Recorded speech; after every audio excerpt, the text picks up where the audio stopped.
भाई कलकत्ता का चुनाव में जब ममता दीदी वहाँ पे राज करता था तो सारे नेता उसका एकदम मतलब वफादार था, मतलब ऐसे वफादार था कि लोग ये कहता था कि भाई अगर ममता दीदी को गोली लगेगा तो पहला गोली मैं खाऊंगा, मतलब इस तरह का बातें चलता था। और जैसे ही ममता हारी और ममता का पूरा टीम बिखर गया। और जो औरत एक गाना गाया था ना, जाबो मोदी ना, कुछ ऐसे गाना था बंगाली का, वो तो वफादार था।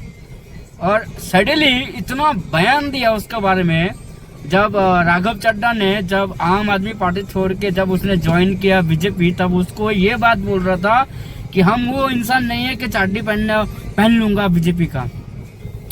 और हमारा मुर्शिदाबाद में भी बहुत सारा ऐसा पॉलिटिशियन जो एमएलए है, वो भी मतलब ममता को लात मार के फेंक दिया। मतलब 16 साल से चाटुकरी चल रहा था, 16 साल से वफादार था, जब तक पैसा था, पावर था, तब तक बहुत ईमानदार था। और जैसे ही ममता का पावर, शौहरत, दौलत सब चला गया तो सब उसका हाथ छोड़ दिया। बट इसमें एक चीज़ समझ में आता है कि भाई जब तक आपका हाथ में, आपका बैकग्राउंड में पावर है, पैसा है, दौलत है, शौहरत है, तो आपको बहुत इज्जत मिलेगा, तब तक आपका हर कोई वफादार रहेगा, तब तक आपको जान आपके लिए देने के लिए तैयार हो जाएगा। तो ये चीज़ें ममता जब अभी हरने के बाद ये एहसास मुझे पता चला। और जो वफादार लोग सोचा ना, मतलब एक नंबर का वफादार था।